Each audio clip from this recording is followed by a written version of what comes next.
నమస్కారం అండి. ఈరోజు క్యూ న్యూస్ ఛానల్ వారికి అలాగే తీన్మార్ మల్లన్న గారి వారు చేస్తున్న వాళ్ళ యాజమాన్యానికి వాళ్ళకి నమస్కారాలు తెలియజేసుకుంటున్నాను. వాళ్ళకి ధన్యవాదాలు చెప్పుకుంటున్నాను. ఇలాగే భావితరాల కోసం భవిష్యత్తు కోసం ఇదే తీన్మార్ మల్లన్న గారు ఎంత పోరాడినారో, వారు వ్యక్తిగతంగా ఆయన ఎంత కష్టపడినారో, యువతకు కానీ ప్రజలకు కానీ రాజకీయ నాయకులు ఈ రోజులలో నడుపుతున్న ఈ ప్రజాస్వామ్యాన్ని ఎండగట్టేలా తీన్మార్ మల్లన్న గారు ముందుకొచ్చి తన హావభావాలని ప్రజలకు తెలియజేయడానికి ఆయన ఎంత కృషి చేసినారో ఆ భగవంతుడికి, ఆయనకి, ప్రజలకి, ప్రతి ఒక్కరికి ఆయన తరఫున ధన్యవాదాలు తెలుపుతున్నాను తీన్మార్ మల్లన్న గారికి. అలాగే ఈ రోజులలో ఇప్పుడు కొత్తగా ఏర్పడిన జై భారత్ నేషనల్ పార్టీ మా అధ్యక్షుల వారు జేడి లక్ష్మీనారాయణ గారు చేపట్టిన ఈ అంశాలకి, ఈ ఒక హావభావాలకి మేము ఆకర్షితులై వారు చేపట్టిన ప్రతి ఒక్క విషయానికి మేము ప్రజలకి వారి యొక్క సందేశాలను అందజేసి వారి యొక్క ప్రయోజనాలను మనం ముందు పెట్టి వారి యొక్క కావాల్సిన వనరులను కానీ వారికి కావాల్సిన ఎంప్లాయ్మెంట్స్ కానీ యువతని రాణించి యువతని ముందుండి నడిపించి వారి యొక్క భవిష్యత్తుని బాగుపడాలని చెప్పి మా అధ్యక్షుల వారు ఈ నిర్ణయం తీసుకున్నారు. అందుకని వారికి, వారి యాజమాన్యానికి, వారి ఒక చేపట్టిన ఈ యజ్ఞానికి ఎంతో ఆకర్షితులై మేము ముందడుగు వేసి వారికి కావాల్సిన సుప్రయోజనాల కోసం, భావితరాల కోసం ఎటువంటి ఇండస్ట్రీస్ కానీ ఎటువంటి ప్రయోజనాలకు కానీ మా అధ్యక్షుల వారు ముందుండి నడిపిస్తారని కోరుకుంటున్నాం. అలాగే మీరు జై భారత్ పార్టీలోకి రావడం కారణం ఏమిటి?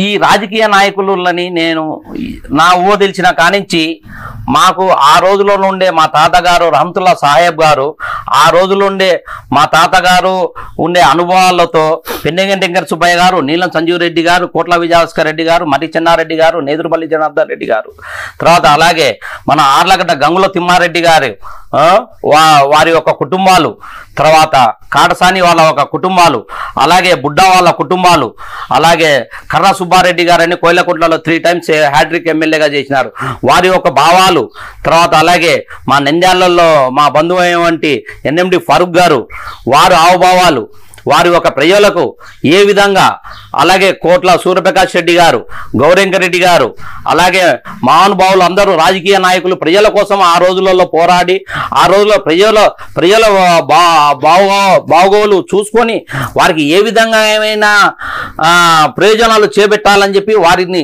దగ్గరుండి అటువంటి కుటుంబంలో నుంచి నేను వచ్చిన వాడిని. అలాగే వారిని దగ్గరుండి, అలాగే వైఎస్ రాజశేఖర రెడ్డి గారు ఆ రోజులలో ఆయన అతి దగ్గరగా నేను చూశాను.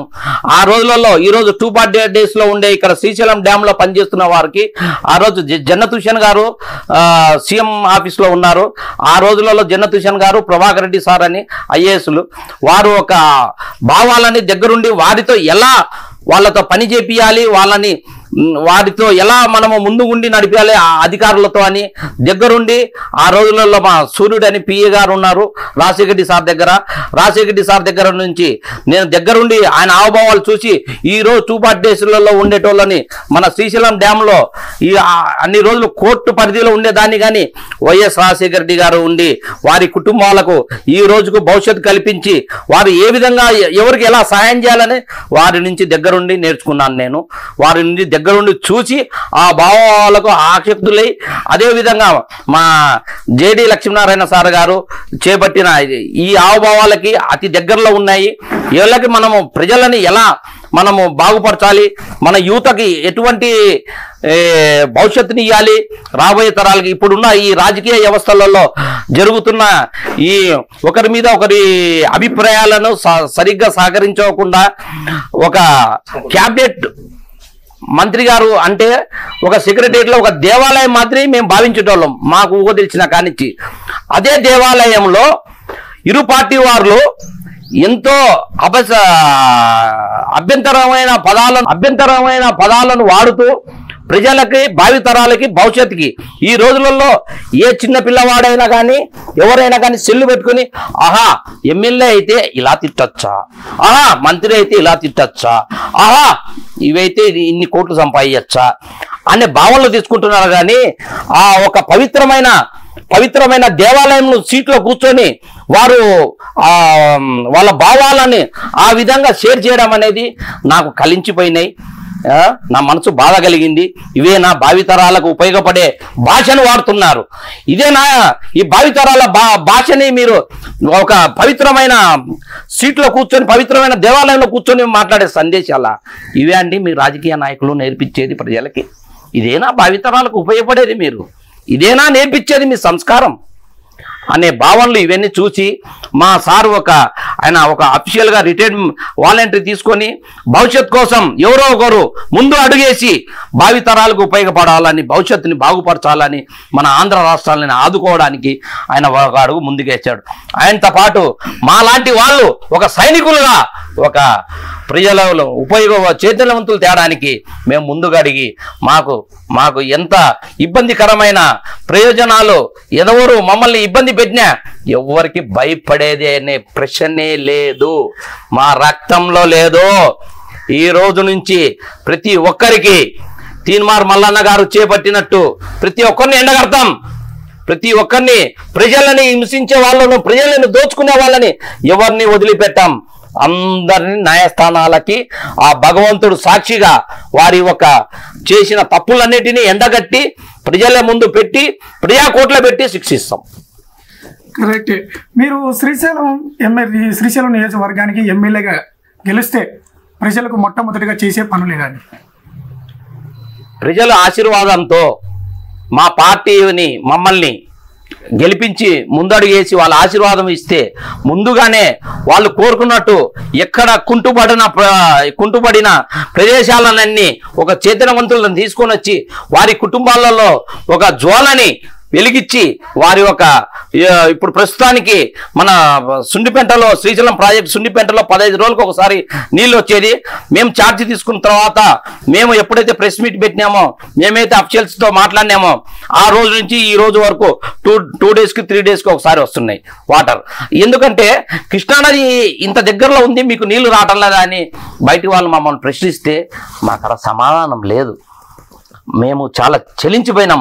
నా ప్రజలకి, నా ఊర్లో ఉండే నా కుటుంబ సభ్యులకి వీరందరికీ నీళ్లు లేక ఏ రోజు 15 రోజులకు వస్తుందంటే వాళ్ళు పంపుల చుట్టూ బిందెలు పెట్టుకొని గుంతులు పెట్టుకొని కాసుకుంటున్నారు.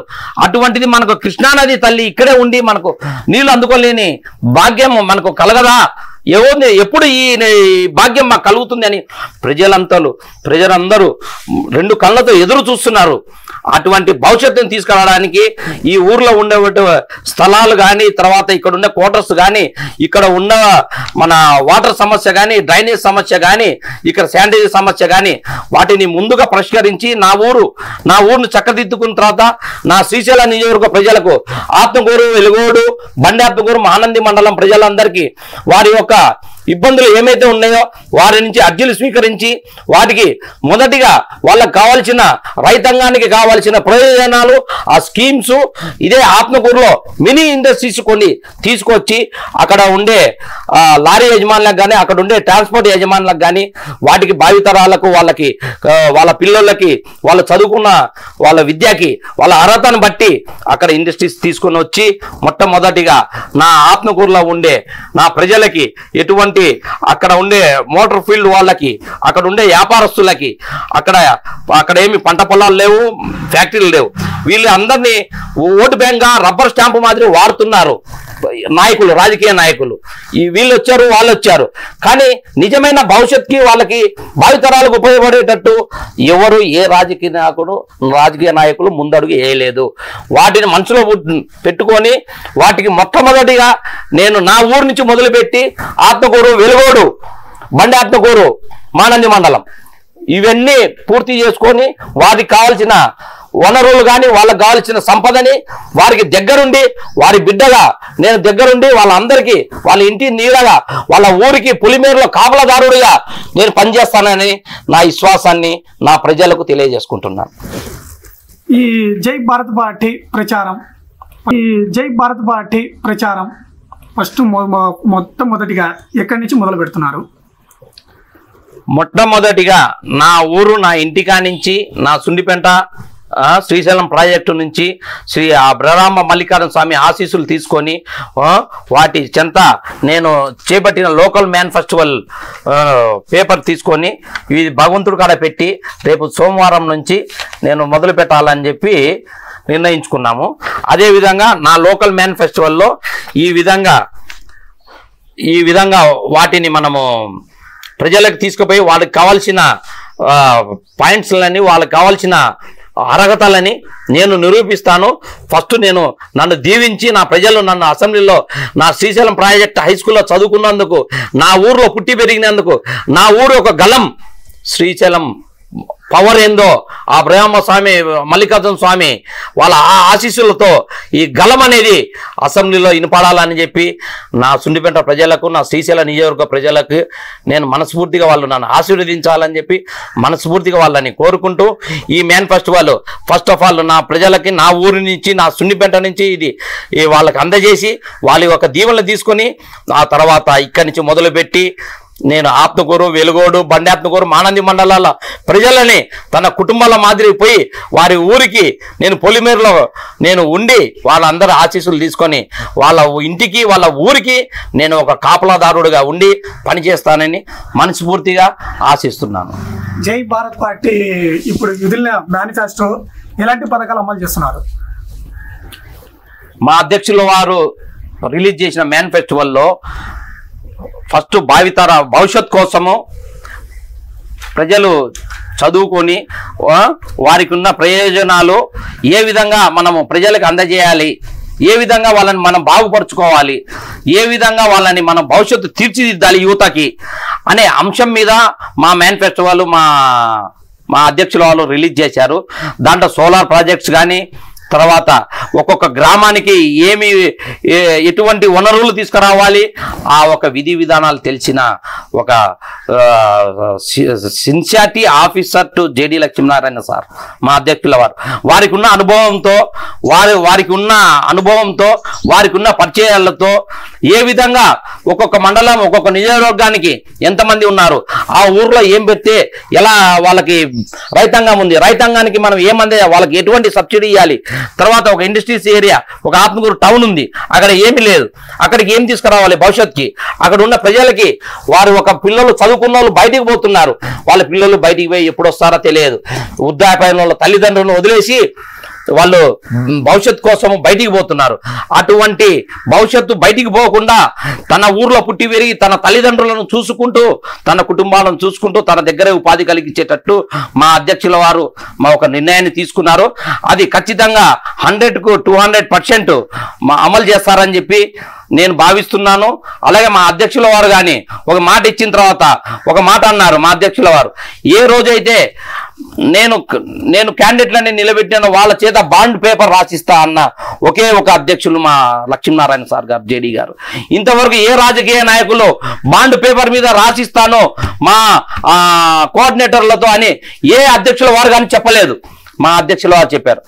అంటే దానికి ఏంటి, దానికి మేము గ్యారంటీ ఇస్తున్నాం బాండ్ పేపర్లతో. అవసరమైతే మమ్మల్ని న్యాయస్థానాలకి మమ్మల్ని ఉంచి మమ్మల్ని శిక్షించండి మేము చేయలేకపోతే అని అంత కడాగండిగా చెప్పిన మా జేడీ లక్ష్మీనారాయణ గారు మా అధ్యక్షుల వారికి ఉన్న అనుభవాన్ని, వాళ్ళకు ఉన్న నైతిక విలువని మేము స్వాగతిస్తూ వారు ప్రవేశపెట్టిన వీటిని అందరినీ ముందుకు తీసుకుపోయి ప్రజలను చైతన్యవంతులు చేయాలని మేము ఆశిస్తున్నాం. వెనకాల చూస్తేనేమో వైఎస్ రాజశేఖర రెడ్డి గారు, నందమూరి తారక రామారావు గారు, భగత్ సింగ్ గారు, మన అబ్దుల్ కలాం గారు, ఇలా ఫోటోలన్నీ ఉన్నాయి. దీని విధంగా చూస్తుంటే మీరు రాజకీయంగా మీకు అనుభవం ఉన్నట్టు అనుకుంటున్నాము, బయట కూడా చాలా మంది అనుకుంటున్నారు. ఎందుకలా? వీరు ఏ రాజకీయ పార్టీలో ఉన్నా కానీ బడుగు బలహీన వర్గాలకు, ప్రజలకి వాళ్ళు బాగు చేయాలనే ఒక తపనతో వచ్చిన రాజకీయ నాయకులు. నీలం సంజీవ్ రెడ్డి గారు, పెన్నెగంటి వెంకట సుబ్బయ్య గారు, మా తాతగారు, మా గ్రాండ్ ఫాదర్ గారికి వారి యొక్క నైపుణ్యము వాళ్ళకు ఉండే. మా తాతగారు అప్పట్లో బ్రిటిష్ టైంలో రిక్రూట్మెంట్ ఆఫీసర్. సో బ్రిటిష్ వాళ్ళతో ఎలా మనము నారాయణపురం బండి ఆత్మకూరు వరకు అప్పట్లోనే కెనార్ వర్క్స్ చేపించినారు. నీలం సంజీవ్ రెడ్డి గారు అనంతపురం అయితే వారిని తీసుకొచ్చి మా గంగుల తిమ్మారెడ్డి గారు, సాహెబ్ గారు వీరిని తీసుకొచ్చి నంద్యాలలో వాళ్ళని పోటీ చేపించి వారి యొక్క భావాలని అందరికి ప్రజలకు అందజేసి 10 మందికి మేలు కోరేటట్టు వీరు ముందుకు వచ్చినారు. అలాగే ఈ రాజకీయ ఎన్టీ రామారావు గారు మా తాతగారికి మంచి స్నేహితులు. మా తాతగారు ఎన్టీ రామారావు గారు ఎప్పుడు నంద్యాలకు వచ్చినా కానీ మా ఇంట్లో బస చేసేటోళ్ళు, విడితీన్లు అనేటోళ్ళు. అప్పట్లో మా తాతగారు రంతుల సాహెబ్ ఇంట్లో మనము మంచి భోజనం చేద్దాం. ఆయన మంచి భోజన ప్రియుడు ఎన్టీ రామారావు గారు. అటువంటి కుటుంబాలకు మనం ఆతిథ్యం ఇచ్చాం. అప్పట్లో గవర్నర్ చెన్నై నుంచి ఏ గవర్నర్ వచ్చినా కానీ మా ఇంట్లో ఆతిథ్యం స్వీకరించాలి. ఆ కాలంలో అప్పుడు మనకు గవర్నరు హైదరాబాద్ ఉండేటోళ్ళు కాదు, అప్పుడు చెన్నైలో గవర్నరు. ఏ గవర్నర్ వచ్చినా కానీ మా తాతగారు వాళ్ళని అతిథులుగా స్వీకరించి, భగవంతుడి మాదిరి స్వీకరించి వారి ద్వారా ప్రజలకి ఏ విధంగా సహాయం చేయాలి, ఏ విధంగా వాళ్ళ నుంచి మనం ప్రజలని చైతన్యవంతులు తేవాలి, వాళ్ళకి ఏ విధంగా వనరులు ఇవ్వాలి, ఇప్పుడున్న పరిస్థితులు ఏందని వాళ్ళతో చర్చించి మా నంద్యాల ప్రాంతంలో ఉన్న ప్రజలకి ఆ రోజులలో తనకు తెలిసిన సహాయ సహకారాలు అందిస్తూ వారి యొక్క విలువలు 100 కుటుంబాలకి వైఎస్ రాజశేఖర రెడ్డి గారు కానీ, ఎన్టీ రామారావు గారు కానీ, అజయ్ కలం వీరి యొక్క స్ఫూర్తిని మమ్మల్ని మనసులో పెట్టి మేము వారిని స్మరించుకుంటూ ముందుకెళ్తూ ప్రజలని ఆ విధంగా చైతన్యవంతులు తేవాలని ఒక విజయాన్ని సాధించి ప్రజల ఆశీస్సులు తీసుకొని వారి ఒక ఆవభావాల్లో పెరిగిన వాడిని, వాళ్ళ నీడలో పెరిగిన వాడిని, వారి ఒక ఆవజాలని ఎలా 10 మంది పేదలకు సాయం చేస్తారు, ఎలా అధికారులతో ఎలా పని చేయించుకోవాలి, అధికారులని మనం ఎలా మమక్కం చేసుకోవాలి అనే భావనలో వాళ్ళు చూసినారు. ప్రతి ఒక్క అధికారిని ఎంతో గౌరవించి వారి ద్వారా ప్రజలకు ఏ విధమైన ప్రయోజనాలు చేకూర్చాలని చెప్పి చూసిన మహానుభావులు ఈరోజు మీకు కనపడుతున్న ఈ రాజకీయ నాయకులు ఇందిరాగాంధీ గారు, రాజీవ్ గాంధీ గారు, నెహ్రూ గారు, భగత్ సింగ్ గారు అనే వ్యక్తి విప్లవకారుడు. ఒక విజన్ ఆయన ప్రశ్నించకపోతే అనేక రాజకీయ నాయకులు అనేక విధి విధానాలలో ప్రజలను ఇబ్బంది పెట్టేటోళ్ళు. ప్రశ్నించడానికి ఒక భగత్ సింగ్లా వచ్చాడు కాబట్టి కొంతమంది అప్పట్లో ఉండేటువంటి బ్రిటిష్ టైంలో ఉండేటువంటి కొన్ని అనగదొక్క వాళ్ళు బ్రిటిష్ వాళ్ళని ఎదుర్కోగలిగినాడు కాబట్టి ఈరోజు ఆయన హావభావాలు ప్రజలకు ఆయన సిద్ధాంతాలు ఏ విధంగా ఉన్నాయి. ఇప్పుడు జరుగుతున్న పరిణామాలలో ఆయన ఒక స్ఫూర్తిగాని పనికొస్తుంది. ఆయన ఒక స్ఫూర్తి అంటే ఆయన భవిష్యత్తు కోసం ప్రజల కోసం ఏ విధంగా ఫైట్ చేశాడా అనేది. ఇప్పుడు జరుగుతున్న ఈ రాజకీయ నాయకులకి ఏ కాన్సెషన్ తీసుకున్నా, ఏ పార్లమెంటు తీసుకున్నా, ఎక్కడ తీసుకున్నా మందు డబ్బు ఏర్లై పారుతుంది. ఎవరి డబ్బు ఎవరి మందు ఇదంతా ప్రజల మీద ట్యాక్సులు వేసి ప్రజలను ఇబ్బంది పెడుతూ ప్రజల కుటుంబాలను చిన్నాభిన్నం చేస్తూ వారి యొక్క ప్రయోజనాలని చిన్నాభిన్నం చేస్తూ వాళ్ళని నరకయాత్రలో చూపిస్తున్న ఈ ప్రభుత్వాలు అవసరమా? ఇటువంటి ప్రభుత్వాలకు మనము కొమ్ముగాయాలా? ఇటువంటి ప్రభుత్వాలను ప్రశ్నించడానికి ఎవరు రాలే? వస్తారు. ఆ భగవంతుడు పంపిస్తాడు. ఒకరోజు పంపించినాడు కాబట్టే ఈరోజు ప్రజల కోసం ప్రజా ప్రయోజనాల కోసం మనం ముందడుగేద్దాం. మనం అందరం కలిసి మనం ముందడుగేసి ప్రజలను తీర్చిదిద్దుతాం. చివరిగా మీరు శ్రీశైలం నియోజకవర్గం ప్రజలకు ఎలాంటి భరోసా ఇవ్వబోతున్నారు? నా శ్రీశైల ప్రజలకి నాకున్న అనుభవంతో మా పార్టీ వాళ్ళ అధ్యక్షుల ఆశీస్సులతో వారికి ఇప్పుడు జరుగుతున్న ఈ రాజకీయ పరిణామాలు జరుగుతున్న ప్రజలు విసికి ఏంది రాజకీయ నాయకులు అంటే ఇదే, ప్రజలని మమ్మల్ని అలాని ఆలోచన ఏ రాజకీయ నాయకులకు లేదా? ఎవరు ఎక్కడ వాళ్ళకు వనరులు వస్తే ఆడికి పోయి వాళ్ళు ఫిల్ చేసుకుంటున్నారు తప్ప పేదవాడు అనేటోడు వాళ్ళ కనుసంధానాల్లో కనపడటం లేదు. పేదవాడు అంటేనే రాజకీయ నాయకులకు అగ్ర రాజకీయ నాయకులు వీళ్ళు. మళ్ళా అగ్ర రాజకీయ నాయకులు వాళ్ళని చాలా చిన్న చూపు చూస్తున్నారు.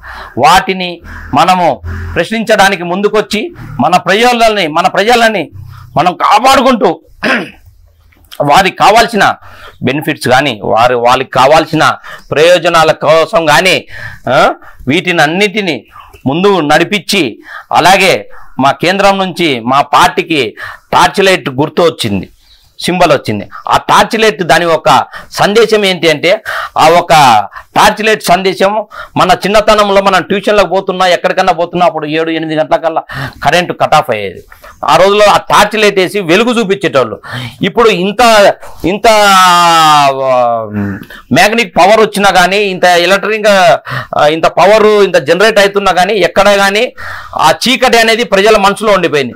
ఆ చీకటిని వెలదొలగడానికి మా టార్చ్ లైట్ వేసి దారి చూపించి నా ప్రజలని నేను ముందుండి, మా అధ్యక్షుల వారు మా పార్టీ వారు ముందుండి నా ప్రజలని వెనకాల వాటిని తీసుకొని ముందుకు పోయి ప్రజలకు దారి చూపించి వారికి ఒక ముళ్ళ కంపగాని గుచ్చుకోకుండా మా టార్చ్ లైట్ ద్వారా వెలుగు చూపించి ప్రజల కోసం ప్రజనాల కోసం అవసరమైతే మా చేతులు మా ముళ్ళ పొదల మీద పెట్టి వాళ్ళ కాళ్ళు మా మీద పెట్టి నడిపించి వాళ్ళని గమ్యానికి చేరుస్తాం. అదే మా భగవంతుడు ఇచ్చిండు ఈరోజు మాకు ఆ వెలుగుని. ఆ వెలుగే టార్చ్ లైట్. ఆ టార్చ్ లైట్ గుర్తుకు వేయించి మమ్మల్ని ఆశీర్వదించి మీ యొక్క ప్రయోజనాలని మమ్మల్ని మీ యొక్క ఊరికి వచ్చినప్పుడు, మీ దగ్గరికి వచ్చినప్పుడు మీ బిడ్డగా ఆశీర్వదించి మమ్మల్ని దీవించి మనకి ఏమి కావాలో మీ ఇంట్లో సమస్య నా ఇంట్లో సమస్య కదా స్వీకరించి నేను అది ఏ విధంగా పరిష్కరించుకోవాలో మా పెద్దవారితో పెద్ద అఫీషియల్స్తో కూర్చొని వారితో చర్చించుకొని మీ యొక్క పరిష్కారం చేస్తానని చెప్పి నేను ఈ క్యూ న్యూస్ ఛానల్ వారికి, వారి బృందానికి, తీర్మాన్ మల్లన్న గారు వారు చేపడుతున్న ఈ ఆయనవి చూసినప్పుడల్లా ఆయన మీడియాలలో ఆయన ఏ విధంగా కష్టపడి వచ్చినారు, ఏ స్థాయి నుంచి వచ్చినారు, ఎవరినైనా ప్రశ్నించే గొంతు గల తీన్మార్ మల్లన్న గారికి కానీ వారి యొక్క ఆవభావాలకు కానీ నేను ఆయనకు ధన్యవాదాలు తెలుపుకుంటున్నాను. మళ్ళా తీన్మార్ మల్లన్న లాంటి వాళ్ళు ఇంకా 100 మంది పుట్టుకొని వస్తారు. ఇది నేను మనస్ఫూర్తిగా నమ్ముతూ, అట్లే మా అధ్యక్షుల వారికి, అలాగే ఈరోజు మన ఎలక్షన్ కోడ్ రాబోతుంది కాబట్టి ఇప్పటి నుంచి జరగబోయే ప్రయోజనాలు ప్రతి ఒక్క అధికారులు, ఆఫీషియల్స్ వీళ్ళందరూ మనసు పూర్తిగా మమ్మల్ని అందరినీ వాళ్ళ దగ్గరుండి అన్యాయానికి ఎక్కడ తావు లేకుండా నిర్భయంగా ఓటుగా వేయించి మీరు ఆశీర్వదిస్తారని